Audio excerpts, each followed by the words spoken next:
as officers went door to door. A tension-filled search looking for that bombing suspect. And they join us now from Watertown, which is roughly 8 miles west of Boston. Patty, I imagine this is a day you will never forget. We won't forget this day, nor will the residents of Watertown, most of whom spent all day indoors while police searched their homes as part of the biggest manhunt in recent history. Armed officers moved in on this Watertown neighborhood where gunshots were fired moments before.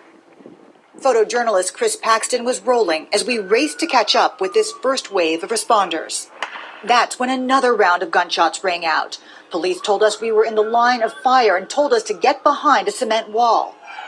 We heard that they lifted the stay inside rule, and so as that happened, I was watching the news and I looked outside, and all of a sudden I noticed there were more police officers coming down our street. They looked up at us, they saw us in the window, and they just said, "Grab your shoes and run." 500 feet away, Rebecca Heavey and Guillermo Madrigal watched the developments unfold from a slightly different angle.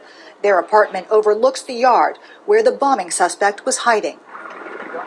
They weren't the only ones to evacuate. About a dozen people fled the area, young children carried in the arms of officers.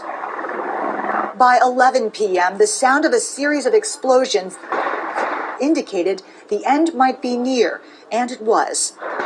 With the terrorist captured alive, the tone of the day changed instantly. The streets that had been empty all day suddenly filled with cheering crowds. Just a few minutes ago, we had cars going by. Now, you might not think that is a big deal, but all day this has been a ghost town. All of Greater Boston has been a ghost town. So after 4 days, finally, a return to normalcy. Reporting live in Watertown, Patty Lee, KTVU, Channel 2 News. Patty, what was it like being there when the officers say you're right in the line of fire and you are literally potentially running for your life? What was that like today? Frank, it was terrifying. The first moment as we were rushing up that hill behind the officers, we were thinking about nothing except trying to catch up with them. But once we heard the volley of fire, once they started screaming at us to get out of the way, that we could potentially get shot, it's when kind of the reality hit, and we definitely ducked for cover.